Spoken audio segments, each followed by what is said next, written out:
salaadiinta cuqaashiya waxgaradka gobolka Togdheer ayaa maanta shir jaraa'id ay ku qabteen hotel abke magaalada Burco waxay si mugle u taageereen ansixinta ay golaha wakiilada Somaliland maalintii shalay ansixiyeen heshiiska ay xukuumadda Somaliland la gashay shirkadda DP World ee lagu horumarinayo dekedda magaalada Berbera. salaadiinta cuqaashiya waxgaradka gobolka Togdheer oo muujinaya taageerada ay u hayaan heshiiskaasi shirkan oo ujeedadiisu tahay taageero baaskareyntii baarlamaanku ay baaskareeyeen ansixiyeen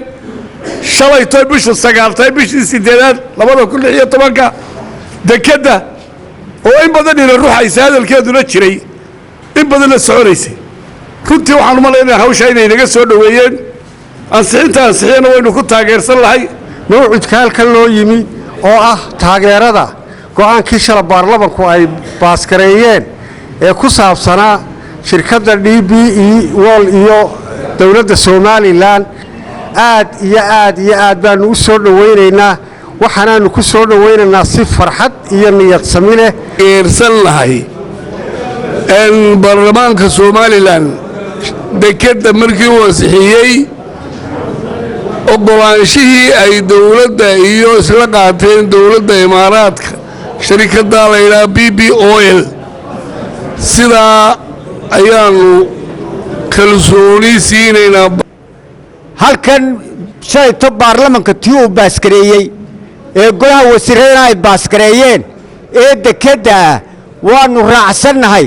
maalgelinta la maalgelinayo dadku wuxuu la meereystaa ciise muuse diidan waar ma diidanin dharinii dhooba laf kala baxa annagu ma kule annaga kule aanu nahay gobolka Burco ee Togdheer waxaanu taageernaa go'aantii shalay soo baxay baarlamaanteena ee dekedda Berbera maalgelinta u ansixiyay ayaanu taageernaa inaha halkan isugu yimi inuu taageero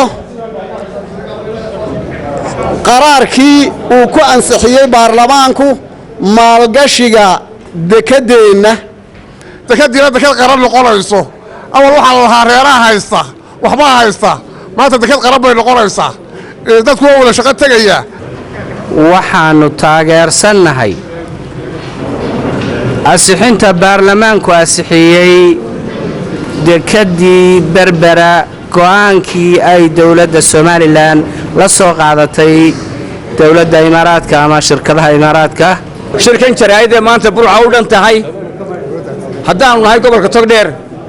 waxaanu taageero mugle miisaan la u muujinaynaa go'aankii geesinimada lahaa ee baarlamaanka Somaliland uu ku qaatay shalay go'aanka oo uu ku saxeexay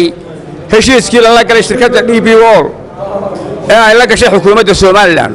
waanu hambalyeeynaynaa baarlamaanka waxaanu leenahay waajibkiina qaran baa gudateen aad baan u hambalyeynaynaa waanu soo dhaweynaynaa waanu ku taageersanahay barwaaqo aadan Maxmed